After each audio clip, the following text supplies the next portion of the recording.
just want to see if you want to lie, you want to love me. I was getting job way before I got the money. Since I'm in the sky, they don't love me. Still I got style on the sky, that I'm still. Get down, get out, get out, get down, get out, get out. Yeah, but she got a little bit so big bag. Grab it, girl.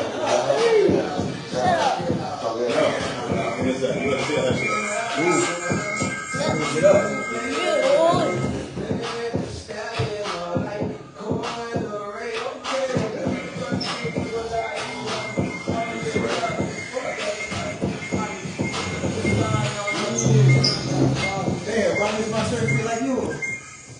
Why you want your shirt to feel like mine?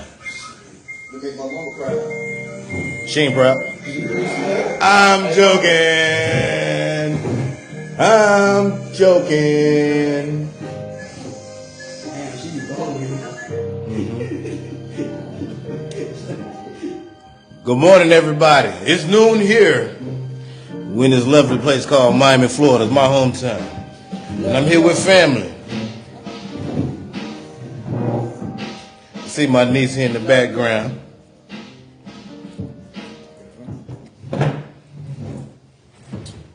Our first guest on the Black Male Podcast. Okay? Somebody very important to me. All right? This is my baby brother. All right?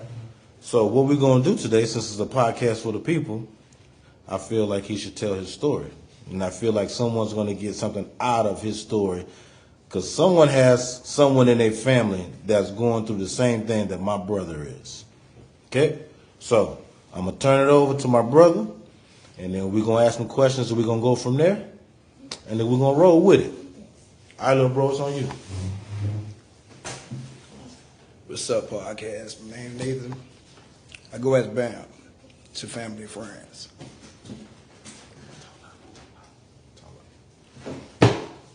I've been through a lot coming up, but the only reason why I've been through a lot is because I really put myself through everything I've been through. But I weathered the storm. I've been to prison before. I did some crimes that, you know,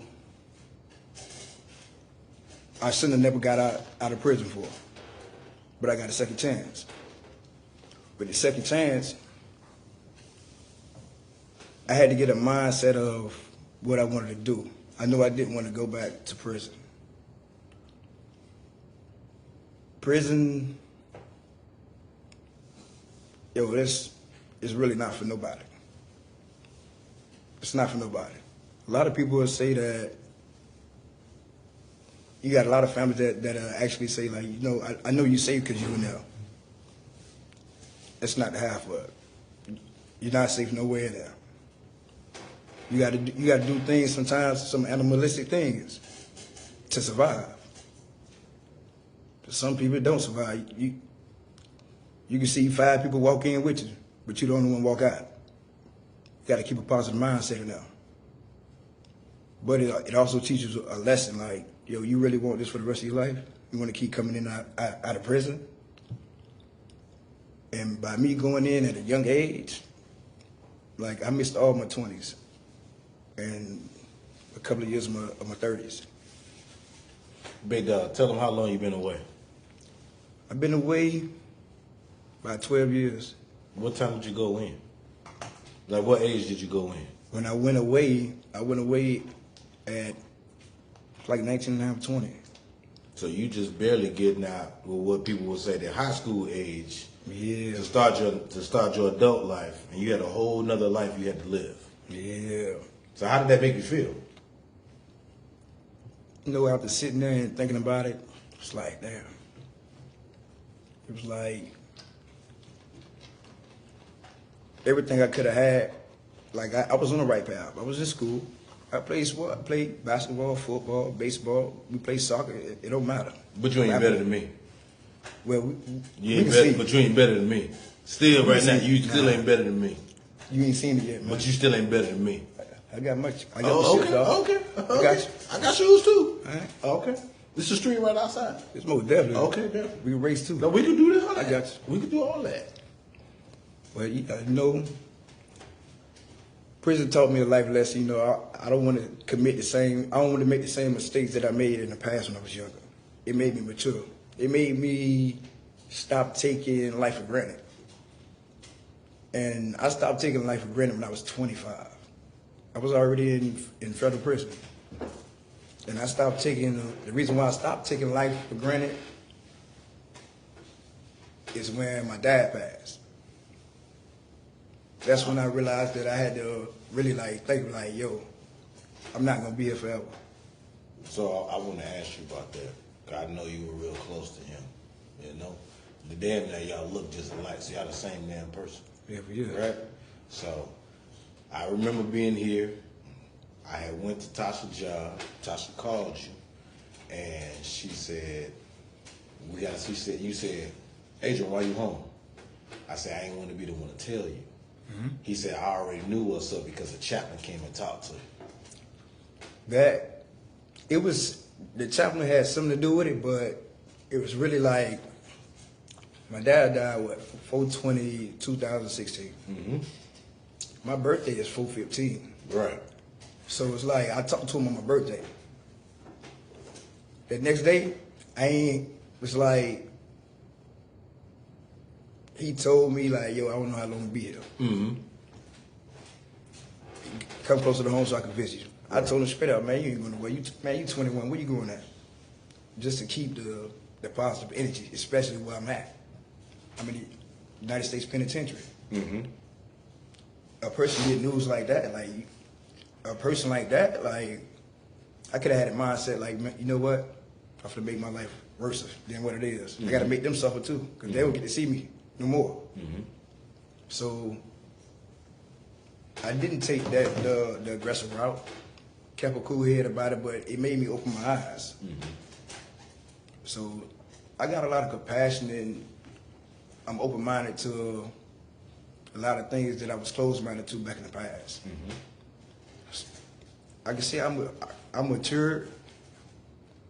I'm happy where I'm at. You know, I recently got out of prison October 24th last year. Mm-hmm. And I spent like 2 days in Miami before I just took a flight and just left. Mm-hmm. Like, really, it's nothing down here for me. Like, yeah, I got family down here. I don't care what the cost is. I'm gonna pay it to come with my family. I don't think people understand that, because people from Miami, they don't understand that part. They I think it's just a super cool vacation town where a lot of tourism go. Yeah, that's the thing about that. You feel me? They only show you those parts. Mm-hmm. They only show you those parts. You good? You good? The only time you really actually see anything other than that is when you look at crime shows about Miami. Mm-hmm. Other than that, because it ain't CSI Miami, it ain't the first 48. That's the first thing people think when they hear about Miami. No. You got to think about that. It's just it's a place right before downtown Miami that you got to get through before you even get to the beach. Right. You could drive through there all you want to. Yeah. But I bet you can't walk through there. You can't. Everybody can't walk through there. Mm-mm. I've been around a long time. You know, I'm born and raised in the city. Opelika, actually.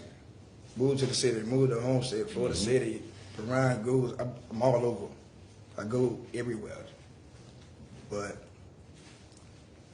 you know, I don't know, I need a minute, bro. All right. Let's see it.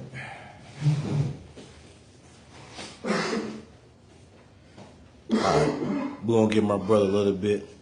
I know it's hard for him to talk about this, because this is the first time he actually had a chance to actually get this stuff off his chest. And he never had a platform where somebody is actually asking him some of the stuff that he went through, some of the stuff he experienced.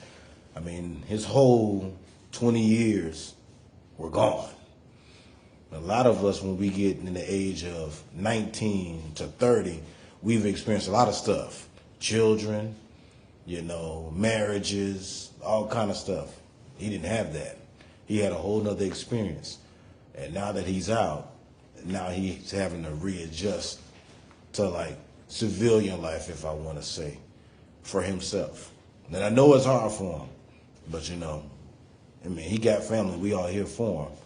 But that's the main thing, for him to know that. But he needs to get that out so that other people can know what he's going through, so that we can be there for him better than what we have been. Just so we have a better understanding for him.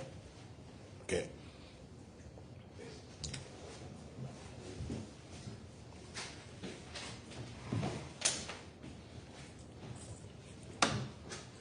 All right, big man. Go ahead and finish what you're talking about. So,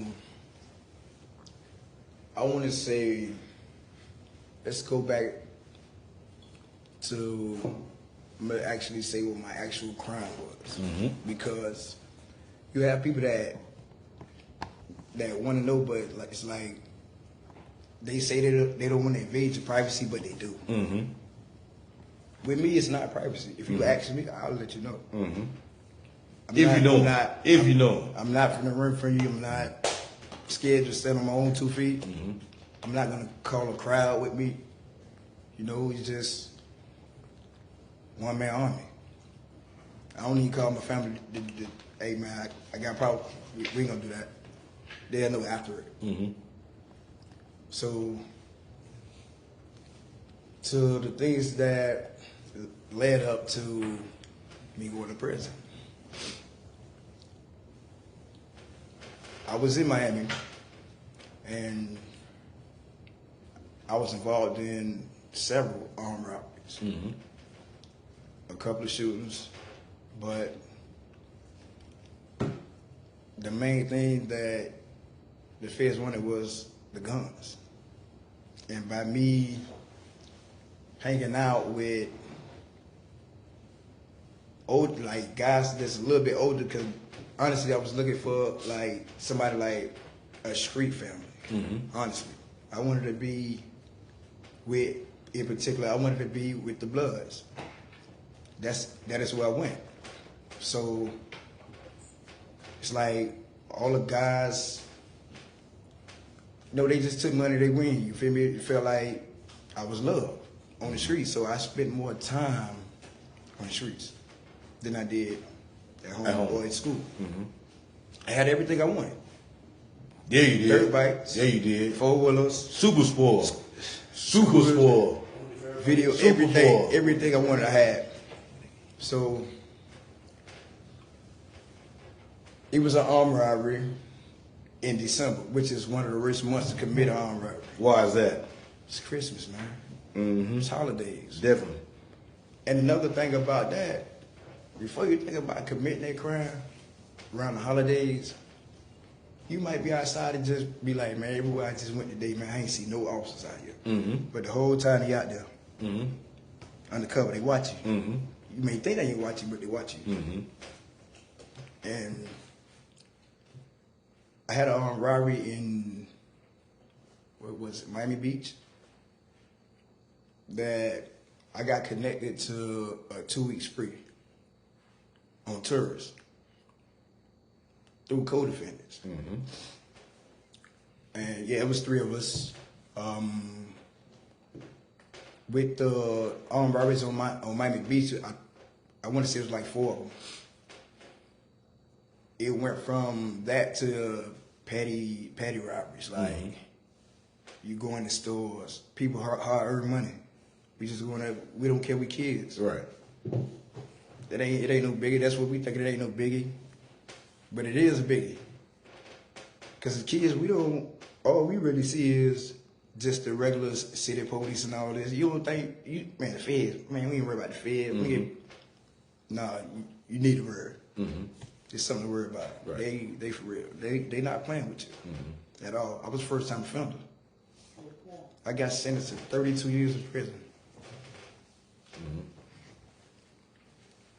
When the judge told me that they was giving me 384 months, once I counted, I was how much like, that was? 384 months was 32 years. And that was your first initial. That was your first initial sentence. Yeah. Right? It was 30 years. Yeah. And I remember hearing that, and I said, "There's no way you're gonna be able to do 30 years." Me myself. And then the thing about that, the 32 years, it was either take the 32 years or life. Mm-hmm. Because the violence of the crimes. Mm-hmm. It's some of the robberies, you know, if you put your hand on a customer or anything, you move from this spot to this spot, that's kidnapping. Mm-hmm. Easy. You see what I'm saying? Because it's tourism laws. Yeah. Yeah. It's kidnapping. Mm-hmm. You don't even go in, man, listen, if you think about it, man, just get you a job, man. This shit easy out here, man. Mm-hmm. This shit easy, man. Mm-hmm. I got out, I got 2 of them, man. And it's about to start trucking school, man. Mm-hmm. This shit easy, man. If you really want it, let's put in the time.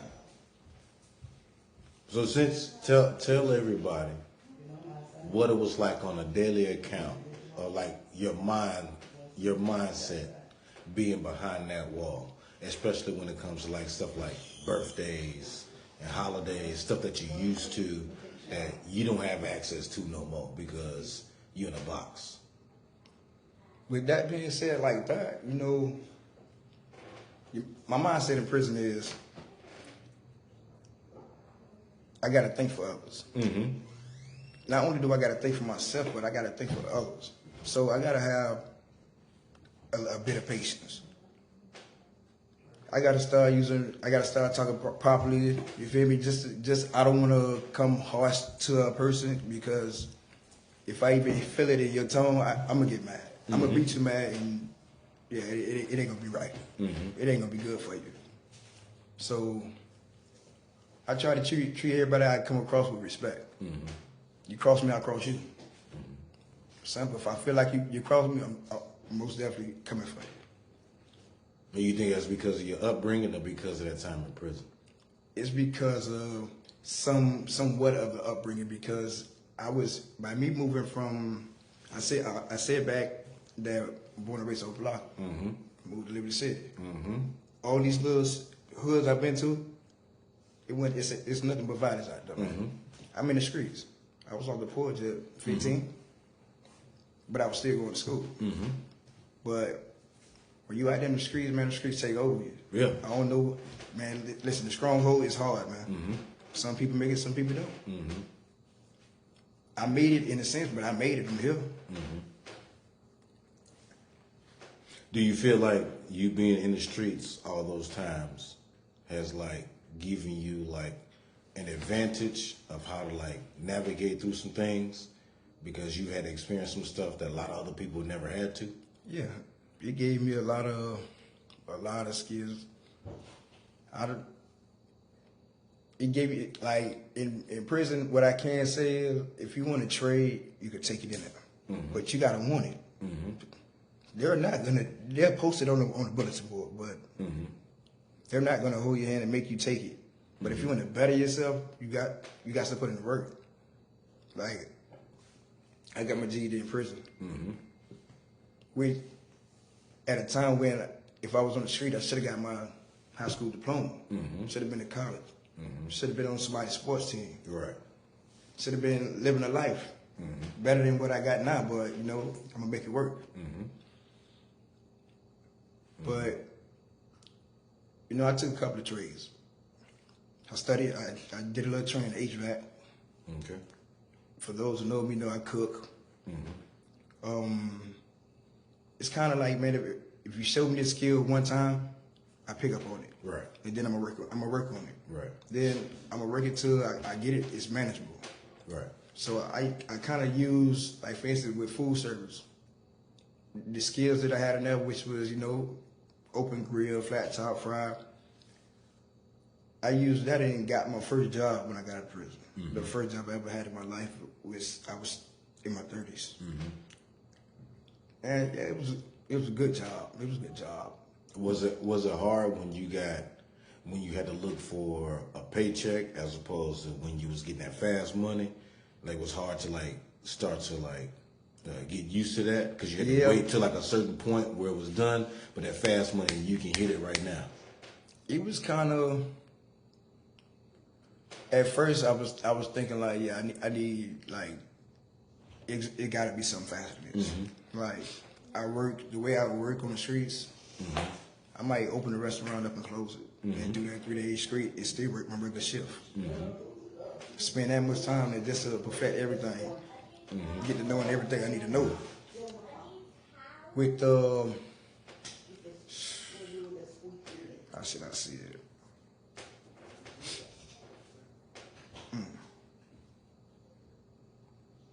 Say what comes to mind. Say what comes to mind. That's the thing. But if you don't say it, it's gonna reach somebody because they probably thinking the same thing. I got you.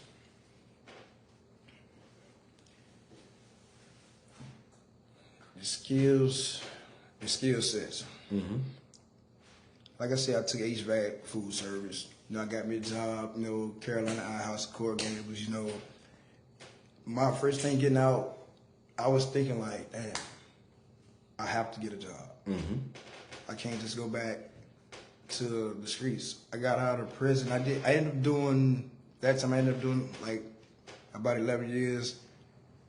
I got out. I had a 5-year probation. I violated On top that. of you being away. Yeah, I violated that. Do you feel like they was just trying to stick you with that 30 anyway? It kind of feel like that. Is it really entrapment, man? If you do 10 years in prison, and they give you another 5 on the out, they set you up because they know you gonna fuck up. They looking at your rap sheet from prison. They know you gonna fuck up. They know it. So honestly, when I got out, I knew I wasn't gonna make no 5-year probation.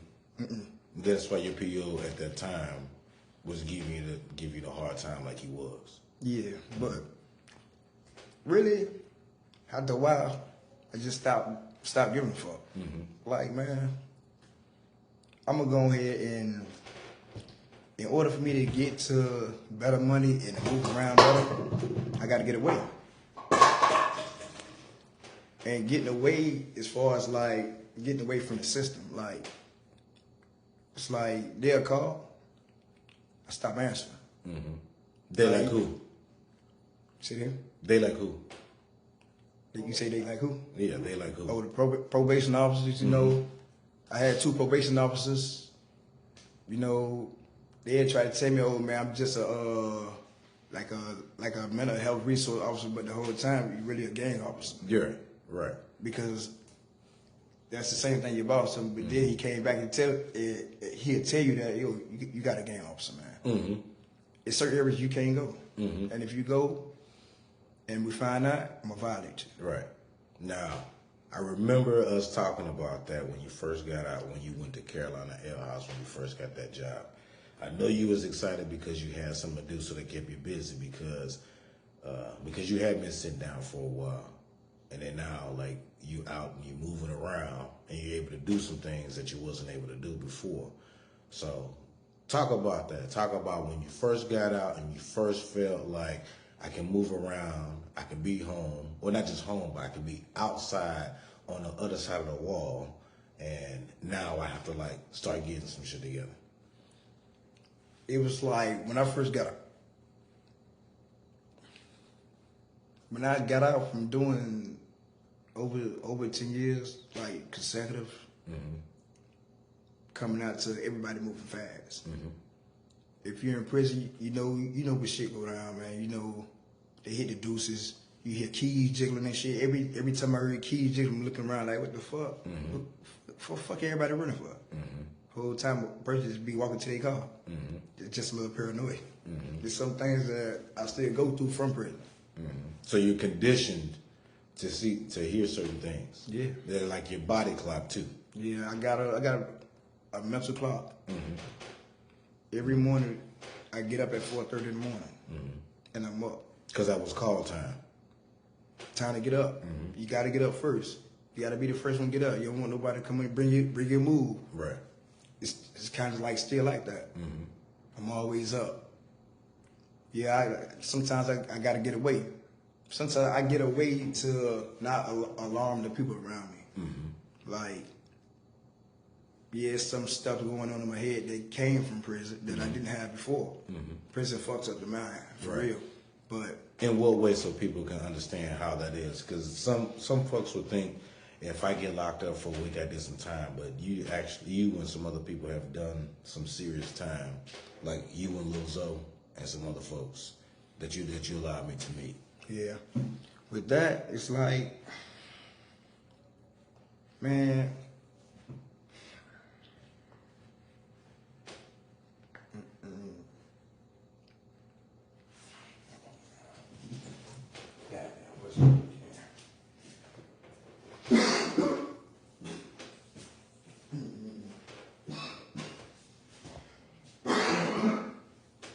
Now y'all see why I felt it was so important today to be our first special guest on this show, because somebody knows somebody that's either been through this or they're currently going through this, and the object of them having to sit and wait and understand and not know things on the other end of what that feels like.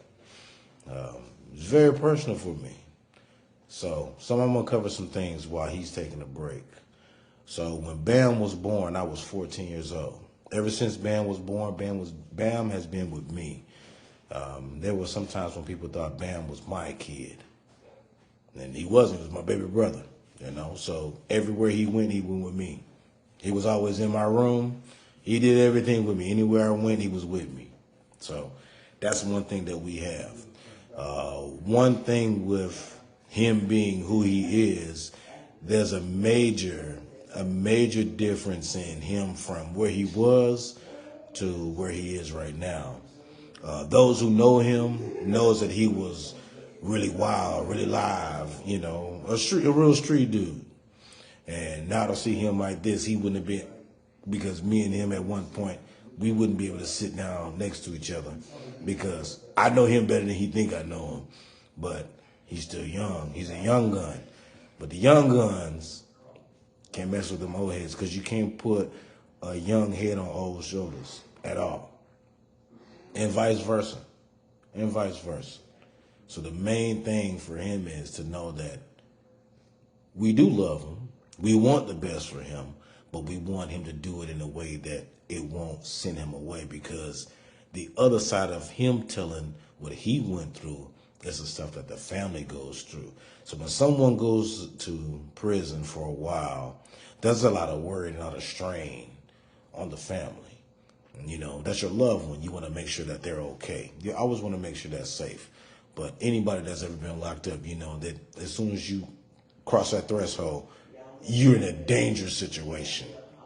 You're in a very dangerous situation at any given time. Anything can happen to you. You're just stuck, like a stuck pig. And that's a hard thing. So getting back to the Bam thing. So I grew up, when I went off to college, Bam was very young. You know, I know when I left, that was very hard for him. You know, but I know when I came back home on breaks and stuff like that, he was right there at the airport to pick me up, because that's how much I meant to him. And I know with so much of me being away, it affected him too, because he was with me all the time. So, you ready? All right.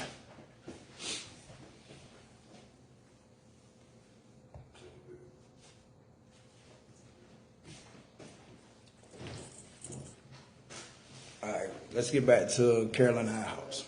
When I got out in 2021, I applied for a job in Coral Gables, and they had other guys that was, you know, that been through the struggle. State guys, fed guys, it really didn't matter. They still gave guys the benefit of the doubt. But my era came in when I signed up for the position of line cook, which I had experience through prison. It's a skill I took. So when I got that job and learned how the schedules work and all that, in a situation there, which I did at least, we'll say like a month. I gave it a month. I learned, man, you learn everything I need to know about the back of the house, front of the house. You know, I'm willing to learn more. It really wouldn't matter. If anything that had to do with business, I was there. So as I'm soaking it, I'm not just sitting here just learning the skill just like to make these people money. I'm learning the skill for me because one day I'm gonna open up my own. I'm going for my own. I don't want to work for people for the rest of my life. Right. Why is that? Because it's like as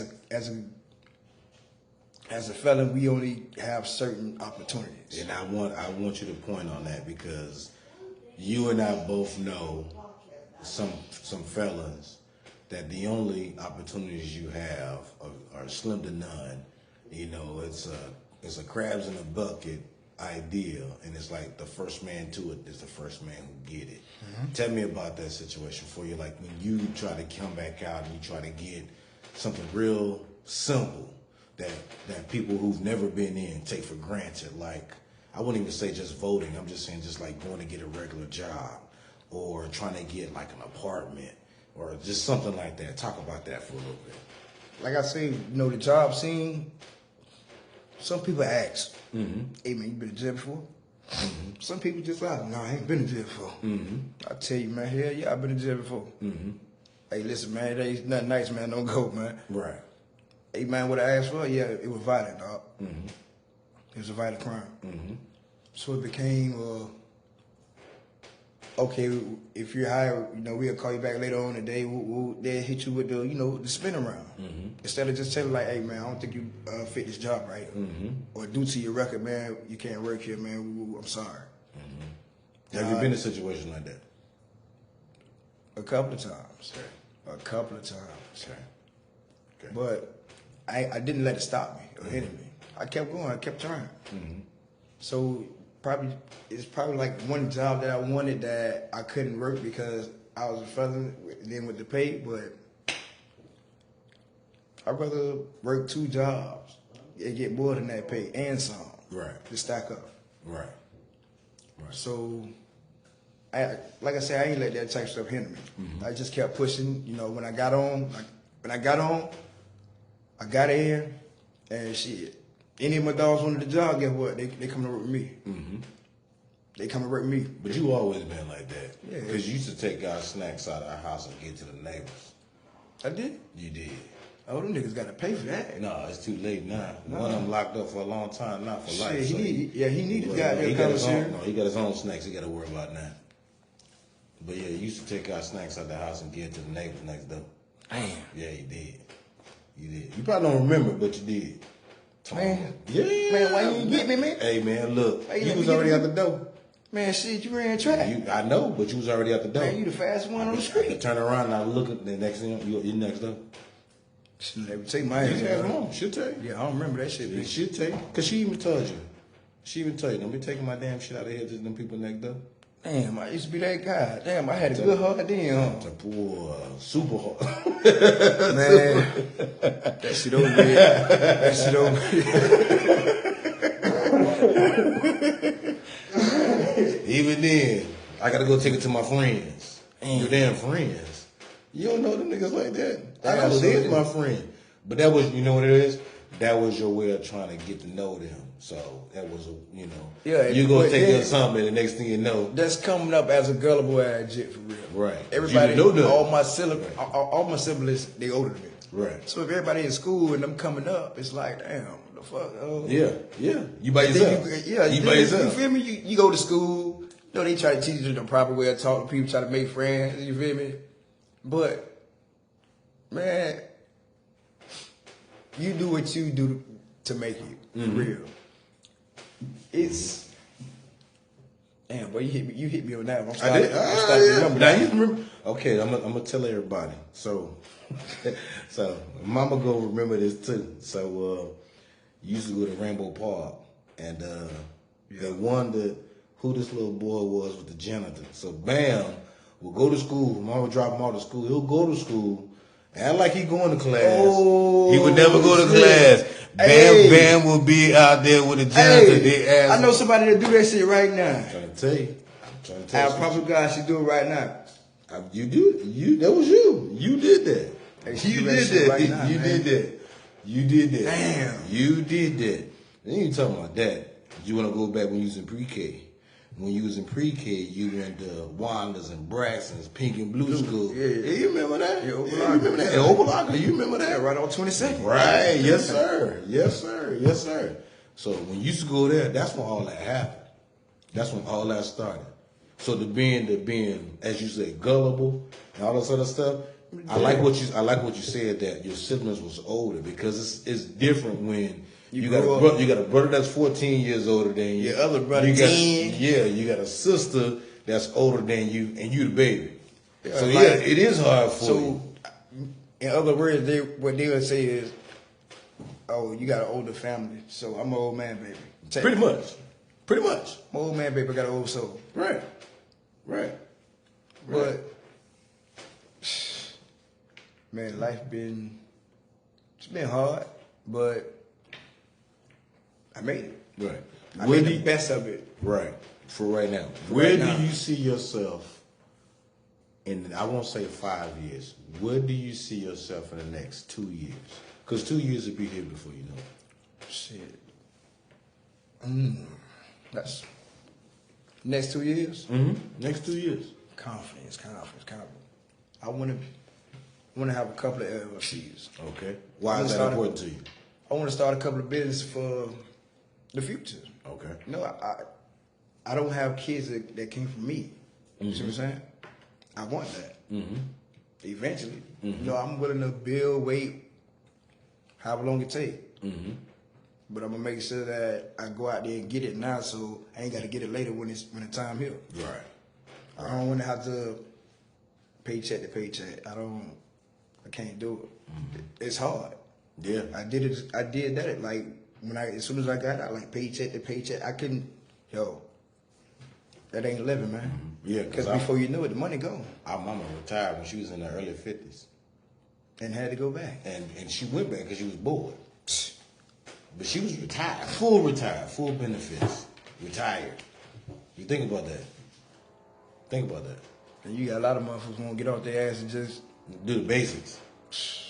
But man, if you want something to happen for you, man, you gotta want to get it. I can help you, but I'm not gonna help you unless you help yourself. True. But if I'm in a position to where like it ain't just gotta be my friends, my dog, man. I can see a homeless person and see if I could help you with anything, any kind of way. Like, yo, you know they hiring over here? They'll pay you like under the table, you know. Start, you know, get yourself together, put you some money to the side, get your little ID card, and, you know, start the process, get your social security, become a citizen, you know, get your life back. Yeah. Get the life you deserve. Right. Whatever you work for is what you deserve. And you've been that way ever since you could walk. Yeah. Ever since you could walk, you've been that way. I just go back to the snack situation. Man, we ain't keep going to these No, I'm snaps. just saying. I ain't gonna say their name because I told you one doing life right now. I'm just telling you. I know the whole story. I'm sure you know the whole story. As long as your ass wasn't there with us. Nah, I wasn't doing none of that shit. Good. Because shit, Good. for real, I ain't, the crime I got arrested for, I wasn't there with. Bingo. I wasn't there with. Bingo. Let me tell you about I that. got brought into some shit because they wanted to go. They wanted to get out. Right. And it's like, you know what, I had one indictment. The indictment was 7 years for using a firearm in a crime of violence and brandishing a firearm. It's a 924C. Because that's the one they caught on camera. Yeah. But they said they got me on camera, but when they got to me, they was like, yo, you ain't got no guns on you? What happened? Like, where you put them at? Like, they even told me I shot at them. And shot at me in the car. That, I was just going to bring that up. We talked about that. You know, the day you got arrested and you told me how close you were to death. So not only living the life you was living on the street, robbing people and stuff like that, but when you had all them people chasing y'all to get you, and you heard that gunshot come through that window and you turned around, how close was that? I was sitting right behind the driver. I had another guy sitting next to me. What actually caused him to shoot is It was a nickel-plated pistol, 380. And they got the spotlights on us. We kind of corner stopped, trying to debate what we're gonna do. My partner get out, he just run. But when as he reaches for the door, he got the gun in his hand, the silver-plated gun. So when he opens the door, as soon as he opened the gun, the spotlight reflects off the gun. First thing I heard was he got a gun. I heard the first 3 pops. I promise you, I seen it ricochet off the gate. It ain't hit my partner. He hit the gate. He was gone. They went straight to the car. I'm talking about, yo, this ain't the time when these officers got revolvers. Revolvers only got so many shots. These Straight automatic. Yeah, and they shoot some big shit at you, dog. They shoot When they looking for you like that down here. They shooting to kill, dog. Especially if you out here robbing their people, especially in different cities. Then, you feel me? How could I say that certain parts of Miami and Florida is not racist? That part definitely is. It is. That part definitely. We get judged just off our skin. But at the same time, you gotta. That happened last night when I wanted to go buy some blacks. That's why the security guard walked into the store when I was with nephew, and the first thing I said was, "You ain't gonna come in here," because I walked in here. You probably didn't know that, but yeah, that's Yeah, I was sitting in the car. Yeah, you was in the car when we left the boat. Yeah. Yeah, so we still go through races here. Even though, we still blended here. We ain't going nowhere. Shit, they gonna go before we do. As they say, they say, black don't crack. I'm in my 30s. I still look like I'm like 25, 26. Young boy. You a young boy. Yeah, Okay. I'm out here getting it, Okay. I'm out here getting it, man. I'm trying, man. Okay, young fella. Okay. Some days I don't feel young, I ain't gonna lie. Of course. Nigga feel like a granddaddy. That's because you've been crunched up in that box. No bullshit. That's why. That's why. If y'all don't know, my baby brother's a little taller than me. Then I ain't got a problem with that. And it took me a long time to get there.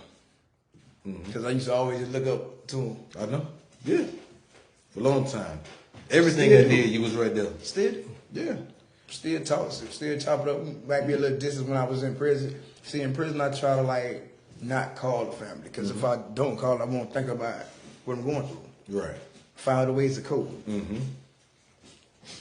But what is one way that you coped while you was in there? The best thing was for me, I was always in the band room.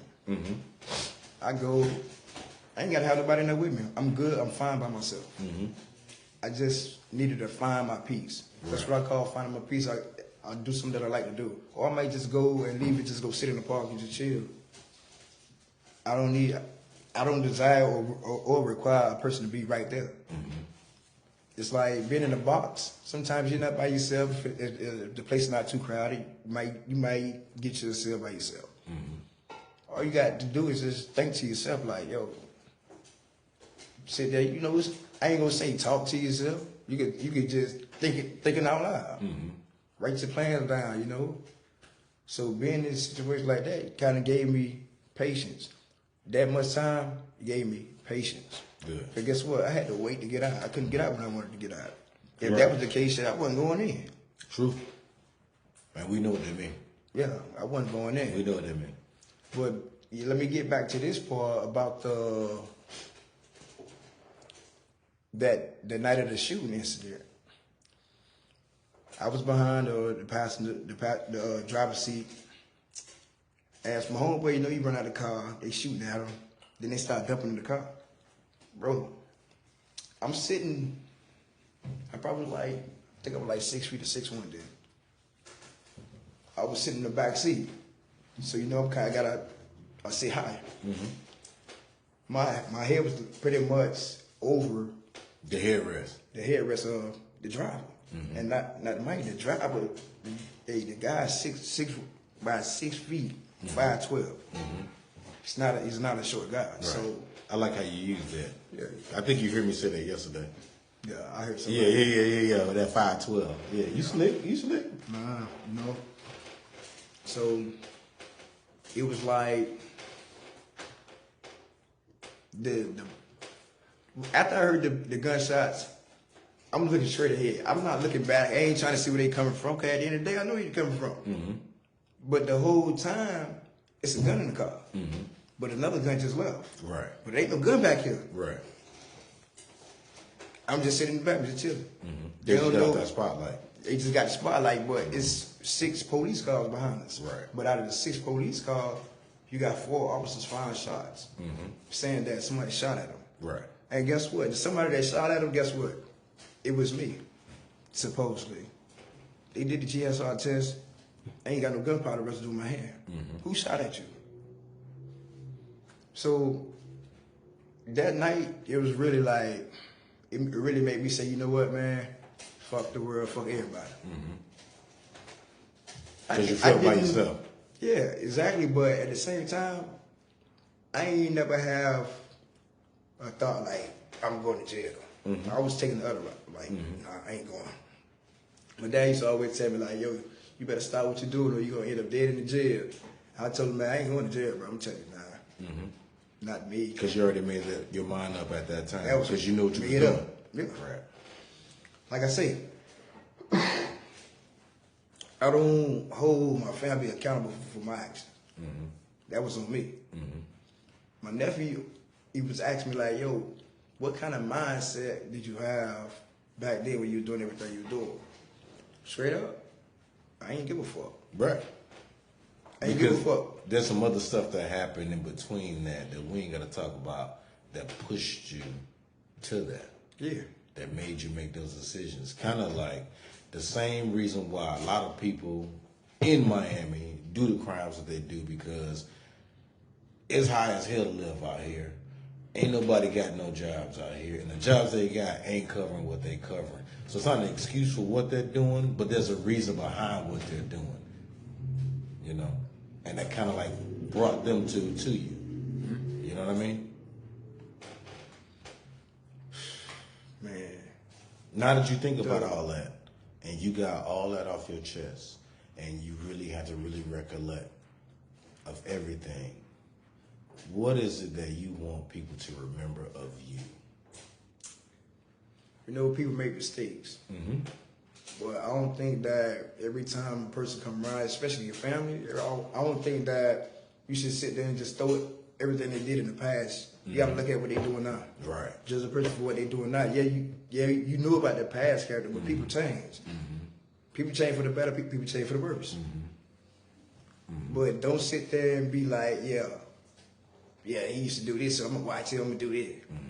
Nah, because that person might not be that same person. That person might just be the person you need. Right.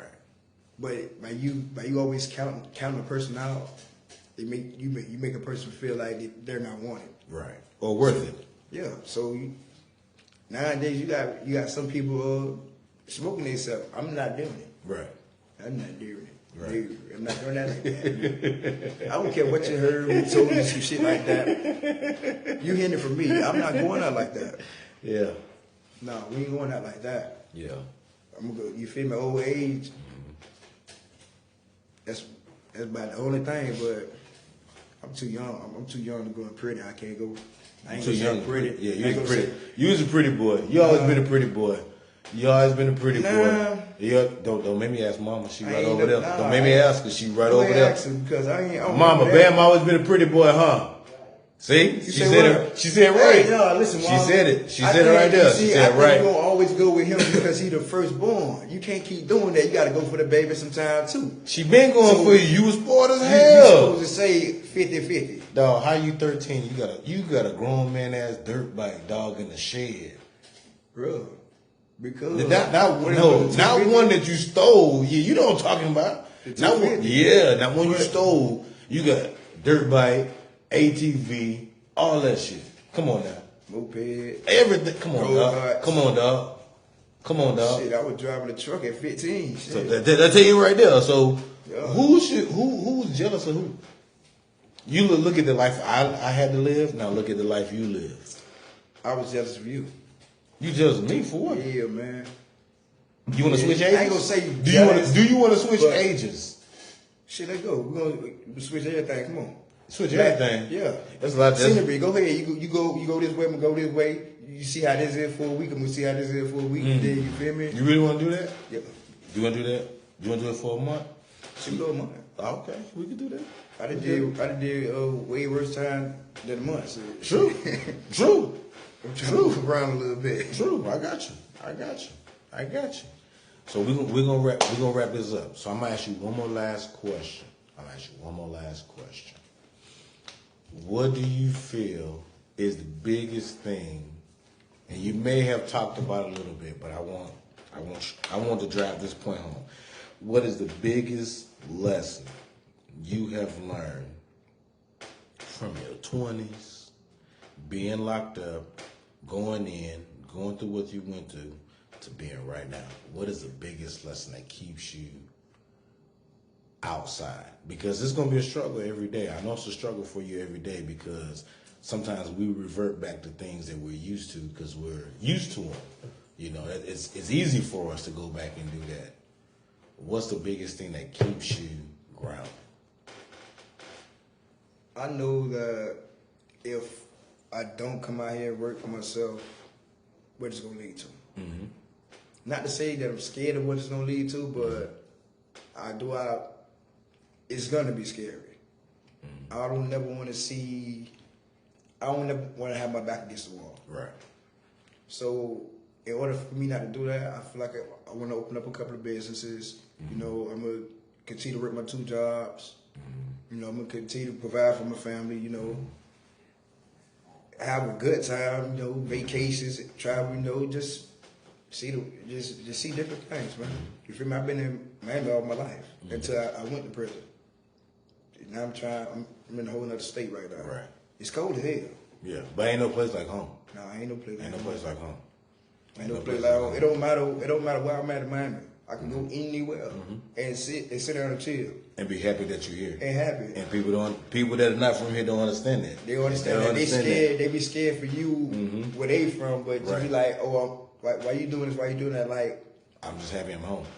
You feel me? Like, or even if you sit around and you quiet, like, is something wrong with you? No, I'm happy I'm home. Yeah, I'm just chilling. I'm vibing. I'm relaxing in the sun. You feel me? I came down for a vacation. 7 days. So you big balling. Yeah, I did 7. That boy big balling over here. Yeah, I did 7. You had a whole week. Yeah, I did. Oh yeah. You did that, dog. Yeah, I'm on it. But you deserve it. It's your first time. You know, we're gonna do this more often. But the first time is always the hardest because you're not sure what to expect. But the more we do it, the easier it'll be for you. But I want to say this. Look, man, I'm proud of you. I know we go through shit. That's what brothers go through. But at the end of the day, you're my brother. I have to look over you like I have to look over everybody else. I know you're grown. That's why we had that conversation we had the other day. And I mean that. And it just is what it is. You know, when you got 2 people that's sort of alike, because I know, like, the attitude and stuff, I get that 100%. But there's a lot of me I had to change to be able to talk to you, because a long time ago, we wouldn't have been able to talk for shit. Shit, trust me, you know. Yeah, we wouldn't have been able to talk for shit. But I just want to say I love you. I want you to keep doing what you're doing, and I'm proud of you. And I'm proud that you didn't take the route that other people that you were locked up with, they went back to that shit and did that other shit. And then they were right back in there and can't never get back out. I almost backslid. I know. Almost. I know. But that's what I said. That's what I'm saying. It was. It came out to be good. Right. It came out to be good because we don't. Right. We on NASDAQ. Right. Yeah, 500. We up there. S&P 500. Yeah. Right. That's what we're doing. So that's gonna be the show for today. I want to thank my brother for being on the show and telling his story. I feel like everybody's got somebody that they know in their family that has experienced life on the inside and trying to acclimate back to the outside. You can follow the page on Instagram. It's Blackmail, MAIL _podcast. You follow me, I'll follow you. It's a public page. During the week, we're going to have some questions and answers. It's open for the people. It's a podcast for the people. It's not just a regular podcast. Just with all this frivolous stuff. We talking about real life, real shit, because somebody's gonna get something from somebody, and I know somebody is gonna get something out of this because either they got a family member that's locked up, or they know somebody that's locked up, and they go through the same shit my brother did. But once again, man, I love you, man. I'm proud of you. Love you too, bro. Okay, all right, we out. Baby girl, you want to say something to everybody before we go? You don't want to? You don't want to wait to everybody before we go? Come on, you want to wait? You with your uncles? You want to say bye? You want to say bye? You want to say Just bye? hit the man deuces. You want to say bye to everybody? Oh, okay. All right, we out. Yeah.